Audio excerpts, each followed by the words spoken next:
bendiciones. Que la gracia del Señor allí esté sobre sus vidas, haciendo la obra. Amén.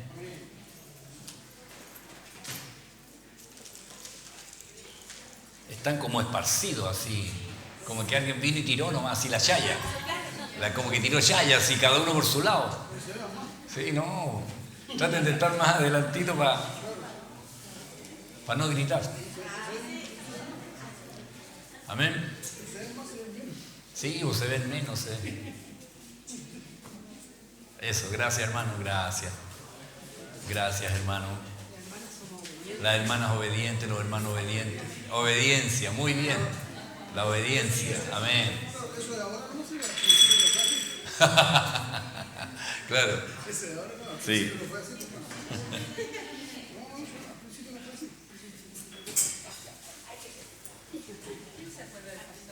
Amén. Claro. Amén. Amén. Gracias al Señor, hermano. Dios les bendiga. Y vamos a entrar ahora desde el verso 6 hasta el 10. Ya esta lectura bíblica, donde vamos a introducirnos aquí para ser un buen siervo de Jesucristo. ¿Ya? Esta es la idea de Pablo respecto a estas instrucciones, para servir bien al Señor. ¿Ya? Para servir bien al Señor. Vamos a leer y luego vamos a orar al Señor. Amén. Dice: si esto enseñas a los hermanos, serás buen ministro de Jesucristo, nutridos con las palabras de la fe y de la buena doctrina que has seguido. Desecha las fábulas profanas y de viejas. Ejercítate para la piedad, porque el ejercicio corporal para poco es provechoso, pero la piedad para todo aprovecha, pues tiene promesa de esta vida presente y de la venidera. Palabra fiel es esta y digna de ser recibida por todos, que por esto mismo trabajamos y sufrimos oprobios, porque esperamos en el Dios viviente, que es el Salvador de todos los hombres, mayormente de los que creen. Amén. Vamos a orar al Señor. Amén.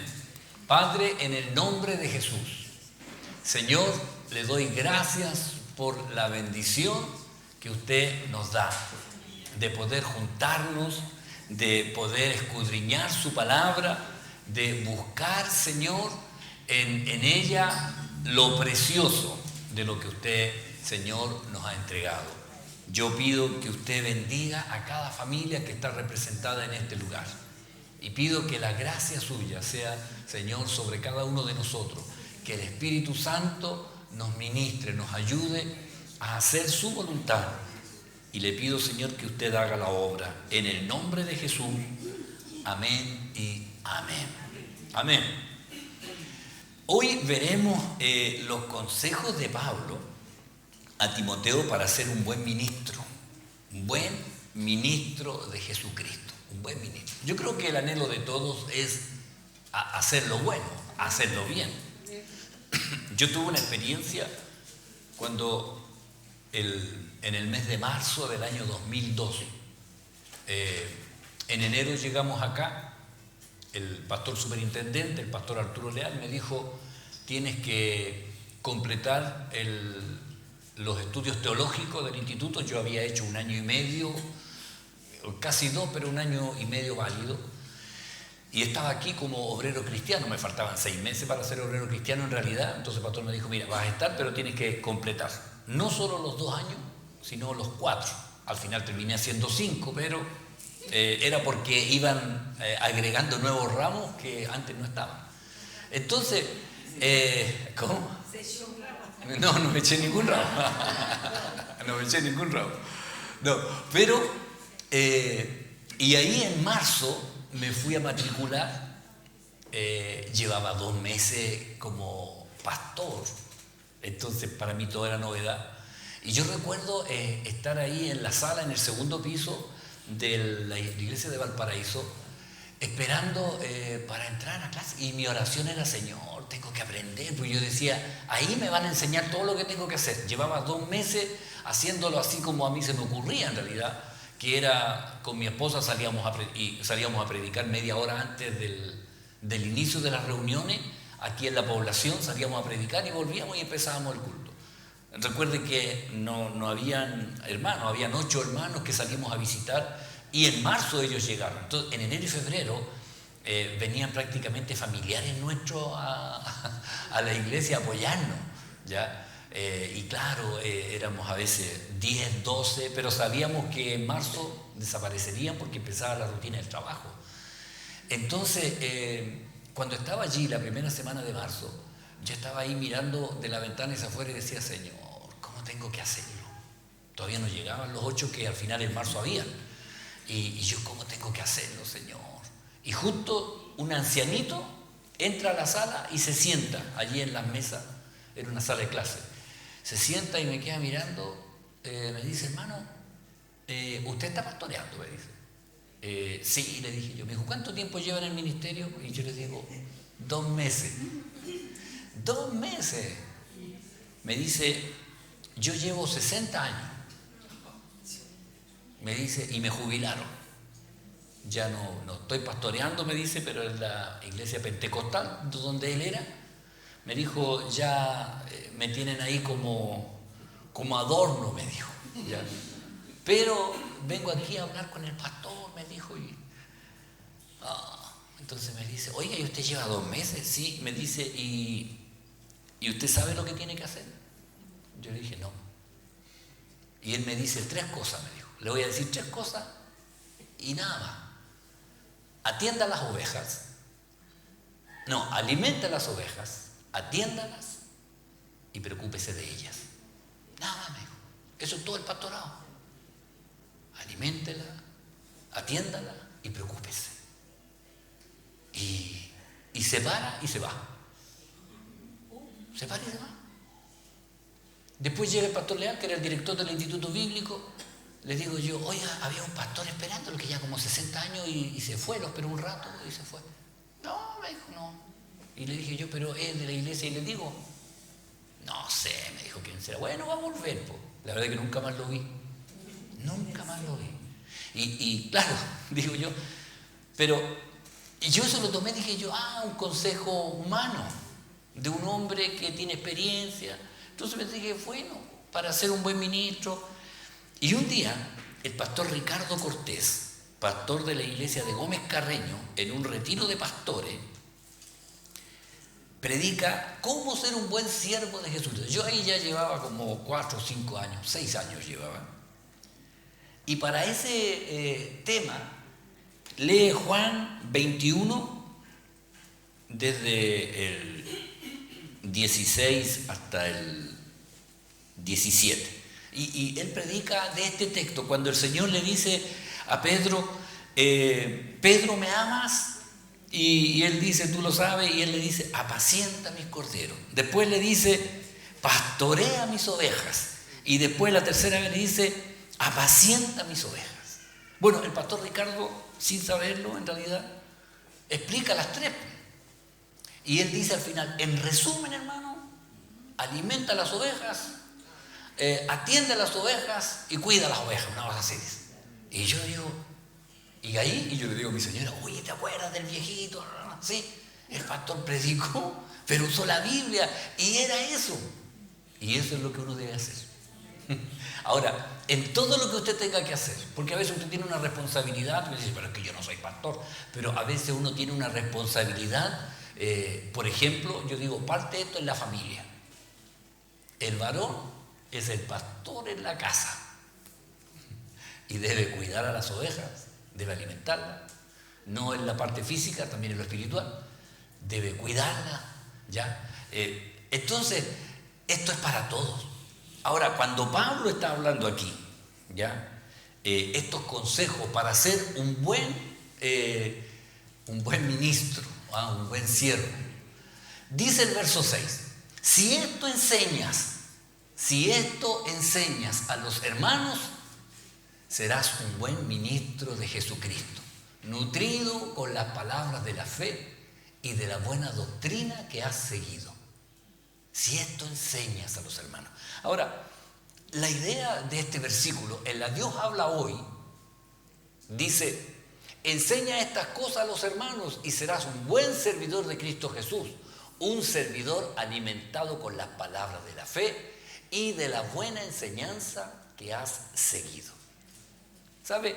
La idea de este pasaje en realidad es: si sometes esto a la atención de los hermanos, si llevas esta enseñanza, lo que él ha venido diciendo, si esto lo llevas a la atención, que la congregación empiece a hacer lo que te he estado diciendo.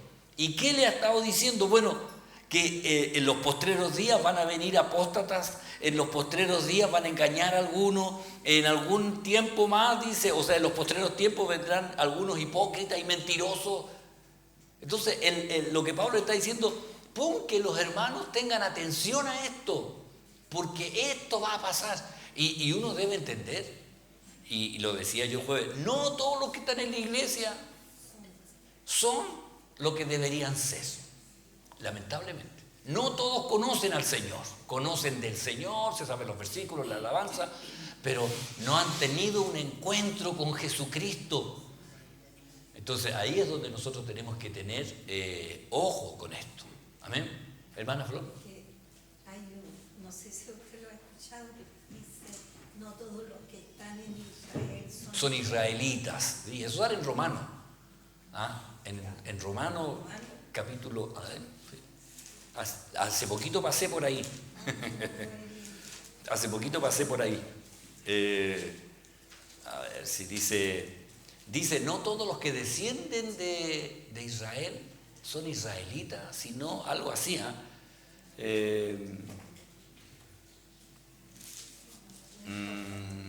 No, en la otra Biblia sé dónde está, así ubicándolo. Pero en Google, San Google debe decir, si usted pone no todos los que descienden... Romanos 9:6, ya. Usted ya sabía ese camino. Romanos 9:6. No que la palabra de Dios haya fallado, porque no todos los que descienden de Israel son israelitas, ni por ser descendientes de Abraham son todos hijos, sino en Isaac te será llamada descendencia. ¿Se fija? Ya, ahí está, era bíblico. Ya, entonces, no todos son, hay algunos que les falta. Y ahí es donde la iglesia, en el amor, debe aprender a esperar a los demás. Porque hay algunos que todavía, como dice Isaías, todavía no les amanece. Todavía no les amanece Cristo en el corazón. Entonces, a veces hay algunos que están por la religión, por la buena convivencia, por la amistad, pero debemos estar acá por Cristo. Ese debe ser nuestro norte, es Cristo en realidad. No porque los hermanos cantan bonito, no porque tienen buenos instrumentos, no, por Cristo, que Él es el que tiene que alumbrar mi corazón. Entonces serás un buen siervo de Dios y nutrido con las palabras de la fe, nutrido con las palabras de la fe, lo que ha seguido, porque le dice la buena doctrina. Fíjense que también hay mala doctrina, hay mala doctrina. Y ahí es donde nosotros tenemos que... Por eso es importante escudriñar. Recuerde que la palabra escudriñar es como escarbar. Escarbar para encontrar lo precioso. Ya lo que hace el minero ahí, hace un hoyo para encontrar algo precioso, no para sacar tierra. Entonces nosotros cuando escudriñamos la Escritura buscamos algo, lo valioso, lo precioso de la palabra del Señor. Y esto debe ser para nosotros. Las palabras de fe, la que ha seguido, ¿ya? ¿Sabe? Aquí se refiere a las palabras de fe, a lo que ha sido ya inspirado, lo que ya el Señor le ha mostrado. Recuerde que ellos no tenían la Biblia que tenemos nosotros. Y el Espíritu Santo a ellos les hacía recordar pasajes enteros. Cuando Pedro escribe, y uno dice, oye, Pedro, el que no tenía letra, pero sí, cuando habla y cita a Joel.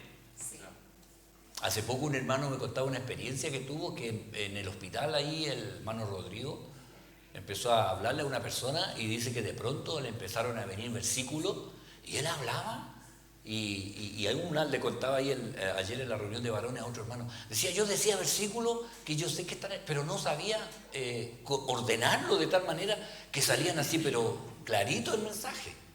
Y eso es cuando el Espíritu Santo, el autor de esta palabra, está viviendo con nosotros y ve que estamos medio desesperados porque no tenemos buena memoria, ¿ya?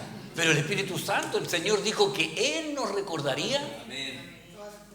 Así que con el Señor no hay Alzheimer. ¿Ya? Sí, porque el Espíritu Santo nos va a recordar las cosas. Entonces, debemos tener buena comunión con el Espíritu Santo porque Él es el que nos va a recordar todas las palabras reveladas o inspiradas. Inspirada quiere decir que el Señor puso en los autores. La inspiración bíblica está relacionado con el que infla un globo, ¿ya? Entonces usted cumpleaños, pesca un globo, lo infla. ¿Y qué hay adentro del globo? Algo suyo. Lo que hizo el Señor, poner algo de Él dentro de los hombres que escribieron. Ellos no tenían idea de lo que estaban haciendo en realidad. O sea, escribían lo que el Espíritu Santo les... Entonces, porque cuando Isaías dice, la Virgen concebirá, ¿cómo la Virgen va a concebir? Entonces, es como una contradicción. La Virgen concebirá y dará a luz un hijo y llamará su nombre Emanuel.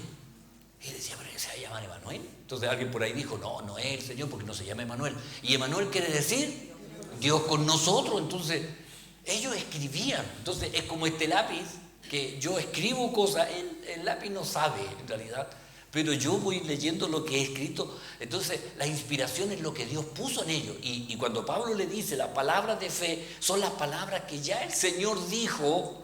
¿Ya? La doctrina es la enseñanza verdadera desde su origen santo. La sana doctrina viene de la palabra santa, no es una cuestión inventada por hombre. Entonces hoy hay mucha doctrina que alguien la inventó. De repente, no sé, la prosperidad, el énfasis de la prosperidad. Y ahí digo yo, la sana doctrina no enfatiza en cosas banales, pasajeras, sino en las cosas que vienen de arriba, en las cosas eternas. Y esto es lo que va a estar enseñando.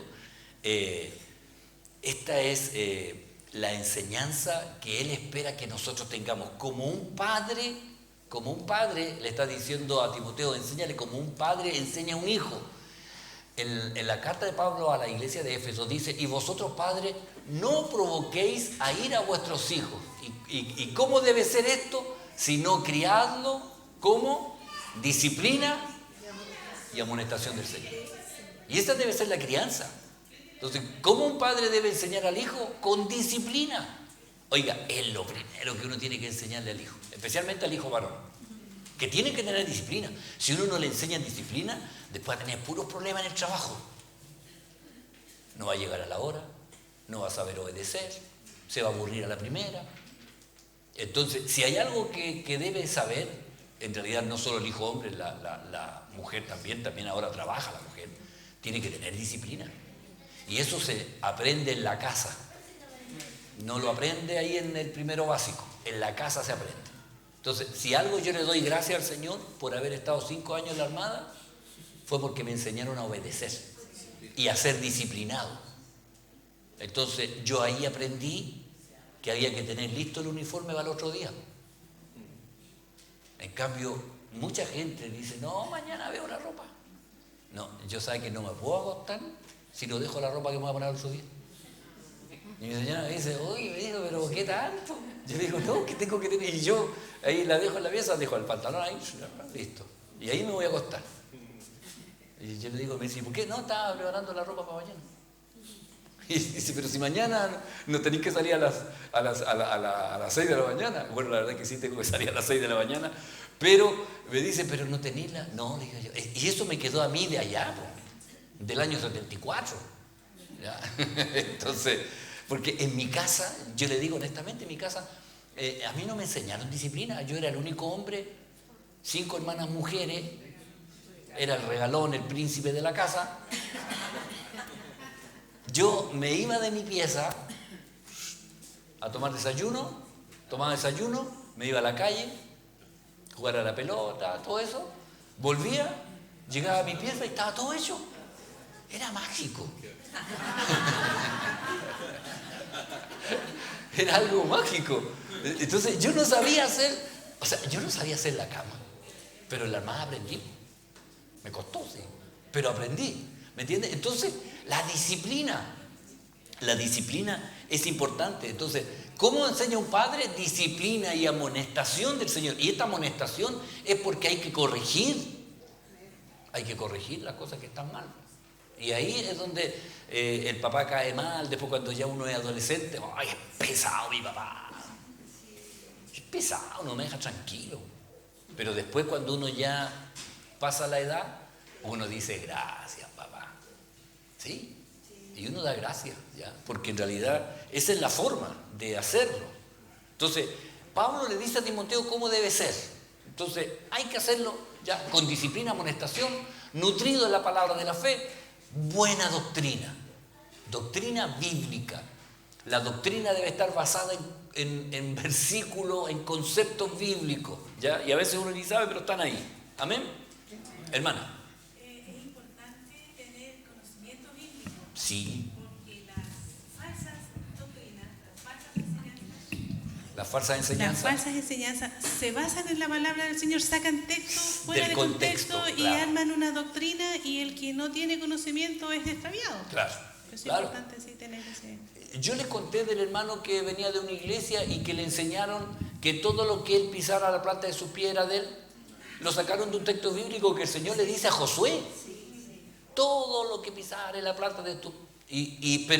Pero sacan la parte que dice, desde la tierra de Araba hasta le limita. ¿Cuál va a ser el territorio? Le dice todo lo que pisara. Entonces, y este hermano andaba en Viña, ahí en el Samoyedo, íbamos caminando y me dice, espera, pasemos por aquí. ¿Por qué por acá? Le digo, yo sigo en la vereda, es por acá. No, digo, tengo que pasar por el Samoyedo porque esto va a ser mío, porque yo voy a poner mi planta aquí y esto va a ser mío. Nunca ha sido de él, pero él le enseñaron eso con un versículo bíblico.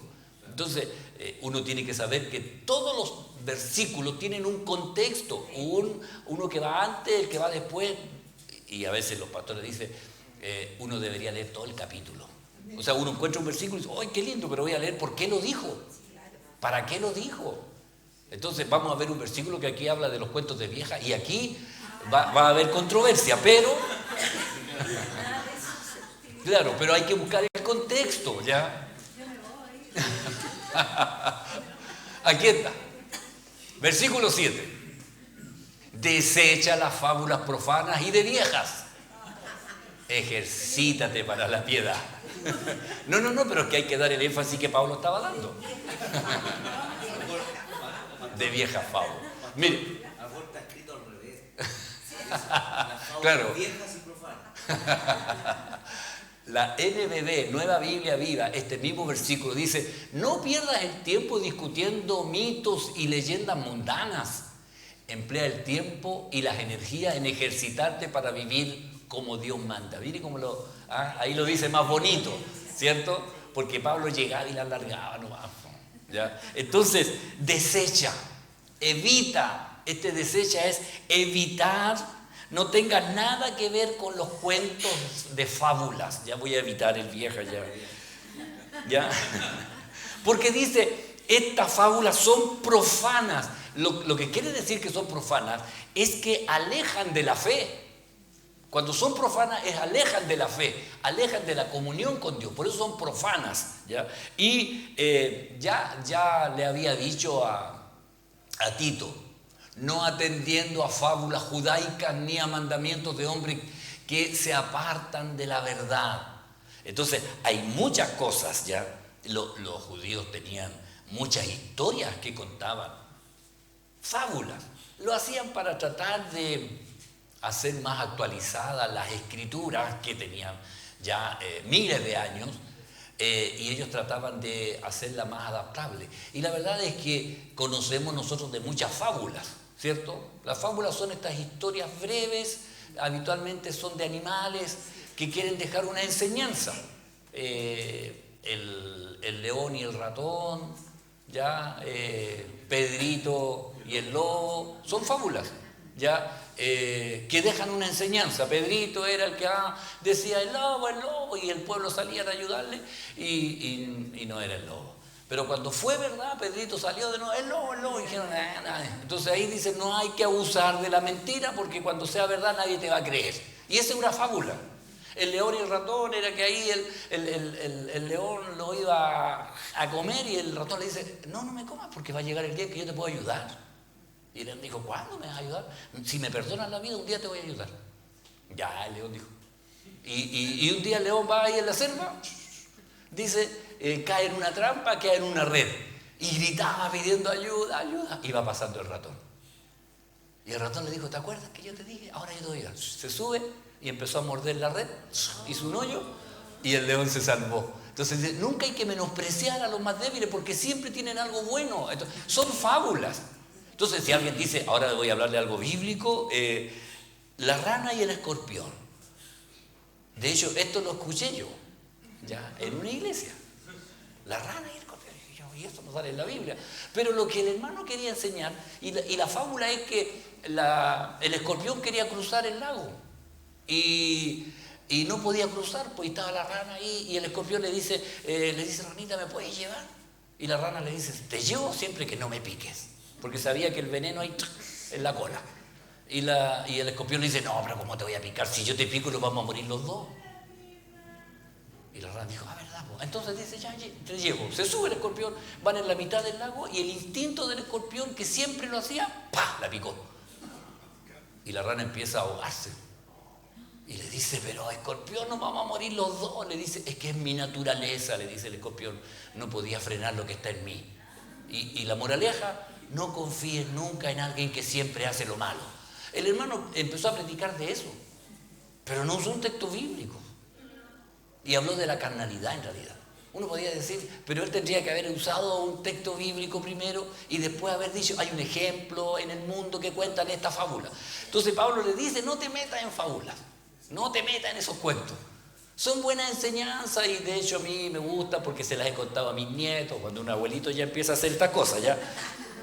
Hay muchas, la gallina de los huevos de oro. Todo tiene una enseñanza. Todo tiene una enseñanza. Pero uno tiene que saber que la Biblia es mejor que una fábula. Y lamentablemente hay gente que empieza a mezclar las cosas bíblicas, como dice la versión NBB, con las enseñanzas y las leyendas mundanas, ¿ya? Y ahí tenemos que poner una buena separación. En una ocasión estuve en una reunión de jóvenes y había un joven en ese tiempo, creo que ninguno lo conoce, voy a dar el nombre, Gastoné. Siempre me acuerdo de él, Gastoné. Y este Gastoné, en la reunión de jóvenes separamos por grupos. Cada grupo un color, entonces todos los amarillos eran un grupo. Y este grupo de jóvenes, del color que era, tenían que organizar el culto un día sábado. Entonces los amarillos les tocaba organizar el culto, tenían que traer el portero, el músico, el coordinador y el predicador. Y cada grupo se organizaba y lo hacían. A mí me tocó el grupo y ahí estaba Gastoné. Entonces, y ahí ya, entonces dice, ahí en la reunión el grupo, no me acuerdo qué color era, decía, ¿quién va a coordinar? Yo puedo coordinar. Perfecto. Entonces siempre el predicador lo dejábamos al final porque casi nadie quería predicar, de los jóvenes. Entonces, y yo dije, voy a dejar al final porque a lo mejor alguien va a querer predicar. Y habitualmente me decían, usted predique. Así no me decían usted, me decían tú predica, y porque éramos todos jóvenes. Entonces, y cuando vamos a llegar a la prédica, Gastoné dice, la prédica la voy a hacer yo. Y todos quedamos ahí, nunca había predicado. Gastoné me dijo, es que el Señor me dio una palabra. Con eso ya, ¿quién le iba a discutir? ¿Quién le iba a decir, no, porque el Señor también me dijo, entonces el Señor no se equivoca? Y dijimos, ¿te dio una? Sí, tengo una palabra para ese día. Ya, perfecto. Y todo, yo estaba con la expectativa, oye, si el Señor le dio una palabra, va a ser bueno el mensaje. Así que hicimos todo ahí, el grupo, hacíamos hasta, ordenamos ahí, si el énfasis era el salvación, todo era así. Llega el momento del mensaje, Gastoné sale adelante, pesca el micrófono, y yo lo único que me fijé que no llevó la Biblia cuando salió adelante, sino que llevaba un libro. Dije yo, a lo mejor ahí era el bosquejo, y empieza él, dice, estaban los japoneses plantando arroz, a los chinos plantando arroz. Dice, todos agachados. De pronto se siente un ruido ensordecedor y todos levantaron la vista. Iba pasando el tren rápido, dice él, por arriba de las cabezas de ellos. Y todos quedaron maravillados y mantuvieron el tiempo mirando hacia el cielo. Así será cuando venga el Señor. Vamos a estar todos con la cabeza agacha haciendo nuestras cosas. De repente va a sonar y vamos a mirar todo, así como pasó en Japón el día no sé cuánto, porque salían las elecciones del Rey del Rey, salía esa historia que alguien la había escrito y él predicó de eso. El tema era, claro, podía hablar del arrebatamiento, estaba Primera de Tesalonicenses, estaban todos los pasajes bíblicos y él todo el rato hablando y después volvía porque él se dio cuenta que el bosquejo que él tenía en 3 minutos lo hizo y después lo repetía de nuevo y después dijo, y estaban ahí y yo decía, y mirábamos los que sabíamos que tenía una palabra de Dios según lo que él había dicho, repitió como 3 veces el mensaje en 15 minutos y luego de eso, y yo me acuerdo siempre que él hacía, hablaba y se hacía para adelante y se hacía para atrás. Y de los nervios, porque nunca lo había hecho. Y de repente lo dice por tercera vez lo mismo que había dicho 2 veces más. Y dice, inclinen su rostro. Como los japoneses que estaban haciendo eso, porque puede sonar en estos momentos. Y yo no sé si tenía algún efecto especial, quería hacer sonar algo, pero nada, no. Y nos quedamos todos así y mirando y él ni siquiera oraba porque estaba todo mirando y miraba algo le hacía señal al hermano que estaba por ahí y no pasó nada y de repente dice, ya cantemos y se va.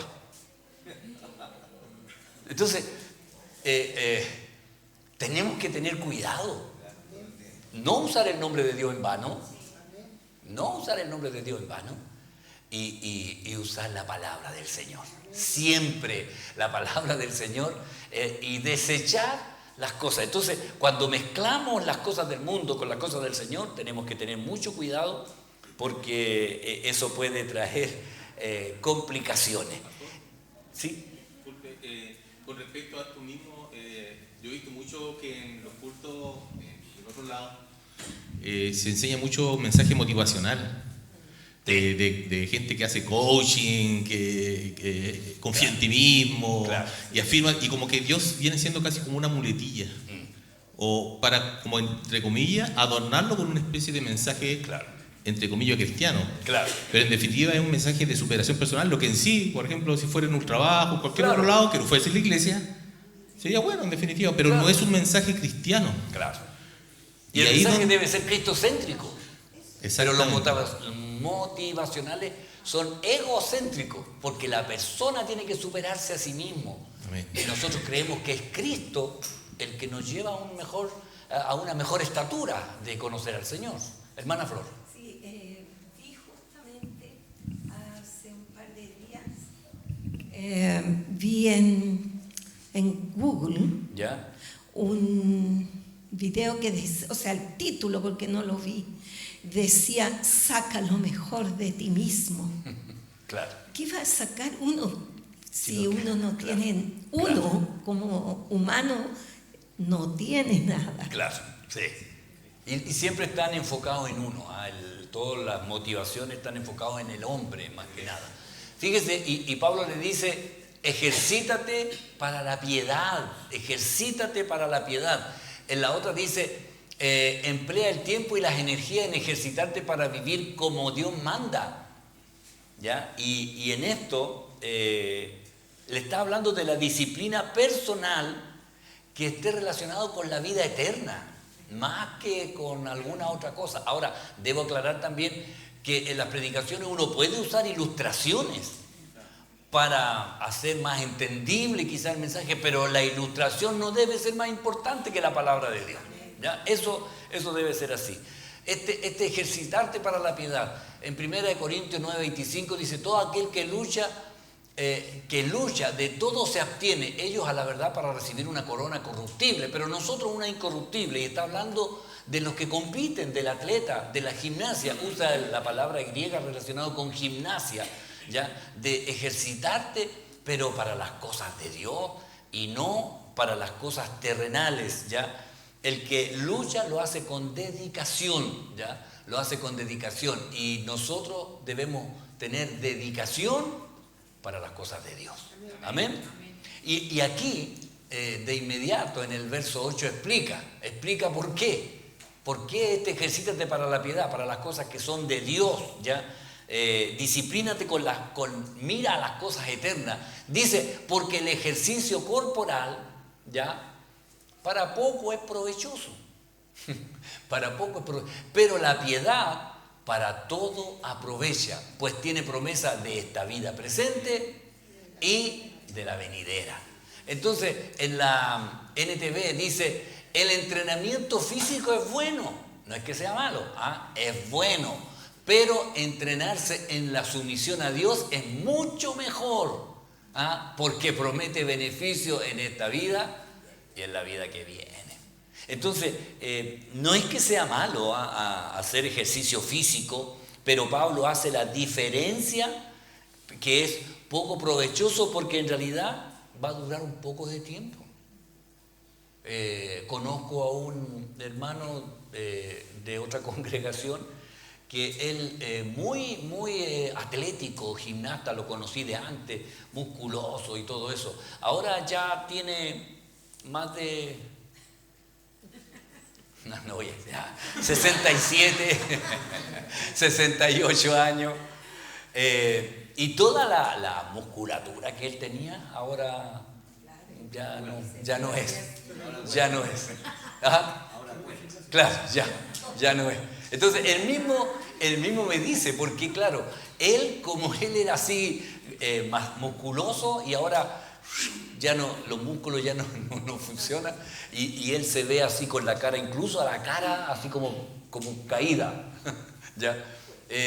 Porque fue provechoso, claro, en el tiempo que él era joven y era musculoso y todo eso, pero ya no es. Pero el que se ejercita, como dice, a mí me gusta la NTV en esta parte, entrenarse en la sumisión a Dios, ser disciplinado en la obediencia a Dios. Y sabe, ahí donde nosotros a veces nos caemos, ya como latinoamericanos, que somos poco disciplinados. Los orientales son muy disciplinados. Ellos obedecen, pero veía yo un documental de Corea del Norte. En Corea del Norte la gente se levanta a la hora que corresponde, los trabajos empiezan toda a la misma hora, salen en masa del pueblo y primero pasan por un lugar, una especie de plaza gigante que hay donde sale la imagen del abuelo y del papá de Kim Jong-un. Y están las estatuas ahí y ellos pasan y le hacen 3 reverencias y después se van a trabajar. Todos hacen lo mismo, todos se visten iguales, todos se cortan el mismo corte de pelo. Bueno, este es el extremo en realidad Corea, pero todos los orientales son disciplinados. Aplauden eso, aplauden todos juntos y lo aplauden ahí, y yo creo que lo están contando y todos paran y se acaba. Pero oiga, es así. Entonces, los orientales tenían el dicho porque en Estados Unidos ellos hablaban de que ellos tenían la inteligencia, pero los orientales decían la disciplina va a superar la inteligencia. Y tenían razón, porque al final todas las cosas las fabricaban ¿quiénes? Los orientales. Aunque las inventaban los judíos, pero los orientales eran los que hacían, pues la fábrica de los chips, de los microchips, todo eso está en esos lados. O sea, ahí empezaron, después pusieron fábrica en otros lugares, pero así es. Pues. Entonces, ¿por qué? Porque ellos tienen disciplina y debemos disciplinarnos, entrenarnos en la sumisión a Dios, en obedecer a Dios. Debe ser nuestra forma y creo que tenía el mismo versículo que leímos delante. Todo aquel que lucha, de todo se abstiene. Entonces, hermano, si uno dice, hay que dedicar tiempo a la oración, y alguien me dirá, pero es que no tengo tiempo, pero algo va a tener que cambiar, algo va a tener que dejar de hacer, va a tener que dejar el celular un rato, porque ver, no sé, 10 TikTok son 30 minutos, duran como 3 minutos cada uno, si no me equivoco, ya, pero es media hora, entonces ya, deje el celular 30 minutos y dedíquese. Entonces, el que quiere algo, tiene que abstenerse de algo. Entonces le dice, no, yo quiero ayunar, pero es que a mí me gusta comer, así que no puedo. No, eso, el que quiere hacer algo, tiene que dejar de hacer otra cosa. Entonces, ¿qué es lo que mira el Señor? que nosotros somos capaces de renunciar a algo para agradarle a Él. Y ahí es donde también nosotros tenemos que tomar esas decisiones. Amén. Seguimos, el verso 9. Palabra fiel es esta y digna de ser recibida. Aquí repite, la misma expresión está en el capítulo 1, en el verso 15, pero Pablo lo usa para confirmar lo que está diciendo. Y lo que quiere decir, fiel es el dicho, o la PDT dice, todos pueden estar seguros de esto, que es cierto lo que te estoy diciendo, ¿no? Es cuando usted quiere recalcar algo que está diciendo, y uno en el mundo uno decía, te lo juro por mi mamá. ¿Sí o no? ¿Cuál usaban ustedes? Las mujeres usan, te lo juro por mi hijo, habitualmente. Te lo juro por mi hijo. Sí, no, diga la verdad. ¿Ah? Claro. Y algunos decían, te lo juro por esta cruz que tengo aquí. Esas son cosas que, no. Entonces Pablo dice, palabra fiel es esta y digna de ser. O sea, esto es cierto. Oiga, la palabra del Señor respecto a esto, dice que nuestras afirmaciones deben ser sí o no. Dice que tu sí sea sí y que tu no sea no. Porque todo lo que de más procede, dice, es como es como pecado, algo así. Bueno, está en primera, que tú sí seas, ahí está ya el hermano conectándose con el cielo, con la nube. ¿Qué dice? Que tú sí seas así. Ah, no está. Ya. Pensamos que estaba conectado con la nube. Andá en la nube. Que alguien busque ahí que tú sí seas así, que tú no seas no, y lo que se añade a esto, de mal procede, dice, de mal procede. Hermano Renzo. Sí, exactamente, que vuestro hablar sea sí, no, porque lo que de más de esto, de mal procede. De mal procede. O sea, si yo tengo que agregarle, por ejemplo, yo quiero decirle algo al hermano Enrique, voy a ser súper honesto con usted. Entonces, súper honesto, ya esta cuestión está mal, porque o es honesto o no es honesto. Pero no hay súper honesto. ¿Me entiendes? Entonces, todo lo que uno le agrega ya de mal procede. Quiere decir que antes no lo ha sido. ¿Ya? Entonces, cuando uno dice, oye, esto es verdad, te lo juro por el pastor. No haga, no haga eso. Cuando uno le agrega algo para darle afirmación a algo que uno debería ser habitual. Entonces uno le dice, oye, ¿tú vas a abrir la iglesia a las 7? Sí, listo. Y con eso yo quedo tranquilo. El hermano Manuel San Martín es así. Y le digo, hermano, ¿usted va a cerrar la iglesia? Sí, pastor. Le digo, listo hermano, no hay problema, yo me voy tranquilo. Y claro, entre marinos, claro, pero, claro, entonces, a mí me queda claro, pero hay veces que alguien me dice, yo voy a cerrar, entonces yo me devuelvo, le digo, acuérdese de cerrar la ventana, acuérdese de cortar el agua, acuérdese que dejé esto así, y empiezo a decirle, y no es culpa de la persona, es culpa mía. Entonces, ¿por qué? Porque cuando yo veo la fidelidad, y esto se gana con el tiempo, de la persona que dice, ¿usted va a estar aquí? Sí. Ya, nada más. Yo no pregunto más. Cuando alguien me dice así, sí, yo digo, le creo. O sea, ¿por qué no le voy a creer? A no ser que me haya mentido. Entonces, la Biblia nos dice que nuestro hablar debe ser de esa manera, ¿ya? Entonces, cuando Pablo dice, palabra fiel es esta, no hay más. O sea, es verdad lo que yo estoy diciendo. Fiel es el dicho, dice la traducción lenguaje actual, lo traduce toda esta palabra, dice, fiel es el dicho, nada más. O sea, esto es verdad. ¿Amén? Recuerde no agregarle más a las cosas que diga, te lo juro por esta. Había una canción, creo que decía, te juro por esta. Sí, uno puede decir, claro, ahora si uno no está seguro, uno puede decir, si Dios lo permite.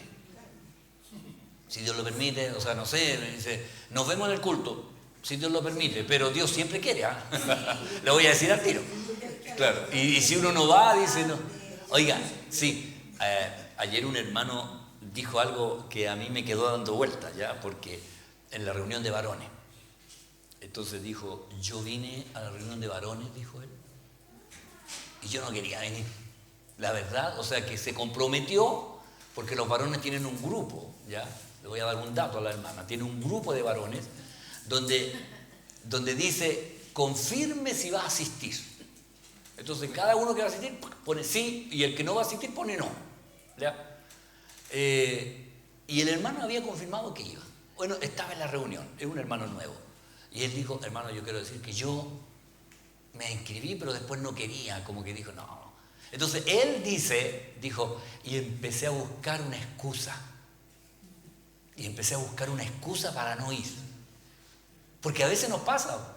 ¿No le pasa a usted que dice, no, yo voy a hacer esto? Y después cuando llega el día dice, ¿para qué me comprometí? ¿Sí? El texto está en Hebreos 6:3, dice, y esto haremos si Dios en verdad lo permite. Si Dios en verdad lo permite. Es bíblico. Es bíblico, si Dios en verdad lo permite. Gracias, hermana Nancy. Pero dice, esto haremos. Esto haremos si Dios lo permite. Ya, sí. Claro, no es si la voluntad. No, claro. Entonces, este hermano dijo eso y empecé a buscar una excusa para no ir. Y yo dije, oye, honesto el hermano, porque... Entonces, no tenía excusa en realidad para no ir al hogar, no tenía excusa. ¿Y qué hace el Señor? Llega la esposa del trabajo y le dice, ¿vas a ir a los varones? Y él dijo, no, es que no sé, no tengo ganas. Y él le dice, anda nomás, yo me quedo a arreglar todo aquí. Así que dijo, no tuve excusa. Y aquí estoy. Entonces, fíjense, porque a veces nosotros buscamos un pretexto. ¿Sí? Dice, pues yo voy a ir a la reunión, ministerio femenino, hay altas mujeres. No, yo voy al ministerio femenino. Y el día martes, el día de más calor en Chile, en los últimos 1500 años. Y la hermana dice, no voy a ir a ese calor, no, y no tiene ninguna excusa, pero al final le dice, oye, ¿no viniste? No, es que hacía mucho calor. ¿Se fija? Entonces a veces buscamos un pretexto. Y después en el invierno, hace mucho frío. Bueno, entonces... nuestras palabras deben ser honestas, amén, deben ser claras. El verso 10, que por esto mismo trabajamos y sufrimos oprobio, porque esperamos en el Dios viviente, que es el Salvador de todos los hombres, mayormente a los que creen. Mire, en la traducción lenguaje actual, por eso nos esforzamos tanto, pues confiamos firmemente en Dios. Él vive para siempre y es el Salvador de todos, especialmente de los que confían en Él. Por esto nos esforzamos. ¿Por qué? Porque hemos puesto nuestra esperanza en el Dios viviente. Nos esforzamos porque nuestra esperanza está en Él, en el Salvador, ¿ya? De todos los hombres. Él quiere que todos se salven, ¿no? No tiene alguno, los judíos decían que los gentiles eran la leña del infierno, eso decían ellos, que nosotros, los no judíos, éramos la leña del infierno, los había hecho Dios para quemarnos. Y Dios les venía diciendo desde antes, desde Isaías, que era para todas las naciones, para todos los que creen, especialmente para los que obedecen para los que confían en Él. En otra versión decía para los que obedecen, ¿ya? Para los que obedecen. La salvación es para todos, pero los que la hacen efectiva, ¿quiénes son? Los que obedecen. Porque la salvación está para todos, para todas las personas. El texto que todos conocemos, el que todos repetimos, Juan 3:16, amó Dios al mundo que ha dado a su Hijo para que todo aquel cree ya, ese, para que todo aquel que en Él cree, no crea. Entonces hay muchos cristianos que creyeron un día pero ya no creen, eso está en apostasía, ojo. Entonces, por eso que cuando Juan 3:16 usa esta palabra, el Señor dice, para que todo aquel que en Él cree, y el cree es presente, ahora, no creyó un día o creerá mañana, no, cree ahora, presente continuo, presente. Entonces, se acordaron de castellano. Claro, pero es para el que cree. Entonces, el creer es de todos los días. O sea, yo me levanto en la mañana y un nuevo día para seguir creyendo. Es la oportunidad que me da el Señor para seguir adelante. Entonces, para que usted lo considere, de tal manera amó Dios al mundo, de tal manera, no hay una medida, la magnitud es tan grande, de tal manera amó Dios al mundo, el amor de Dios no tiene límites. ¿Ya? El amor de Dios, alguien decía por ahí, un predicador, es más grande que el universo. Y nadie ha podido medir el universo. Entonces, el amor de Dios es más grande. El destino del amor de Dios tan grande es el mundo. Todas las personas que hizo se desprendió ya de su Hijo. ¿Y qué más dice? Para que todo aquel que en Él cree lo que debemos hacer, o sea, la decisión nuestra, para que Él no se pierda, más tenga vida eterna. Hermano, este es el mensaje de la iglesia, el amor de Dios, para todo aquel que cree. Entonces a veces nosotros predicamos el cambio que tiene que pasar en el hombre. Deje el cigarro, deje esto, venga a la iglesia, venga a conocer el amor de Dios. Y le aseguro que el Señor va a hacer la diferencia. Amén. ¿Alguien quiere agregar algo? ¿Decir alguna palabra? ¿Estamos claros? ¿No? Le invito a ponerse en pie. Amén. Vamos a orar dando gracias al Señor. Recuerde estar orando por la actividad que viene en diciembre. ¿Ya? Ahora creo que se van a reunir los hermanos ahora cuando terminemos, así que van a tener ahí tiempo para reunirse en este lugar. Pero orar porque Navidad es Jesús. ¿Ya? Él es el centro de todo. Mi esposa contaba en el ministerio femenino, pusimos luces en la casa, ya pusimos adorno ahí en las ventanas del segundo piso, porque los vecinos que no nos conocen me ven a mí salir de corbata, a ella con falda los domingos, y un día mi señora me dice, oye, ¿no será que los vecinos creen que somos testigos de Jehová? Oye, entonces me dijo, ¿por qué no ponemos luces? No hagamos algo, pero pongamos luces para que la gente sepa que nosotros estamos celebrando, y vamos a poner el letrero ahí Navidad de Jesús para que se vea que en realidad tenemos un mensaje, porque nosotros nos saludamos con todos los vecinos, oh sí, hola, bendiciones, le decimos bendiciones y nos quedan mirando como diciendo, Y claro, y a veces llegan al pasaje y andan los testigos de Jehová, entonces andan vestidos como yo, digo yo, entonces fue buena idea mi esposa, así que compramos y pusimos luces para que vean, entonces, y ahora mirar, dijeron, celebran Navidad, entonces ya algo pasa, y vamos a poner ahí Navidad de Jesús, amén. ¿Cómo? Soy mormón. Sí, pues por lo rubio. Amén, vamos a orar. Padre, gracias le damos por la bendición de poder juntarnos para escudriñar su palabra, para, Señor, buscar en ella lo valioso, lo precioso. Y en esta hora, Señor, que hemos estado aquí, yo ruego que la gracia suya haga recordar las cosas importantes de lo que hemos hablado. Le doy gracias por cada uno de mis hermanos. También le agradezco por mi hermano Gino, por mi hermano John, que están preocupados de que todo salga bien, la grabación, el sonido. Gracias, Señor, por la gracia que usted ha puesto en ellos y por la fidelidad de los hermanos que están viniendo los días jueves. A usted le doy la honra, la gloria y la alabanza en el nombre de Jesús. Amén y amén. Que el Señor les bendiga. Amén. Bendiciones, hermanos.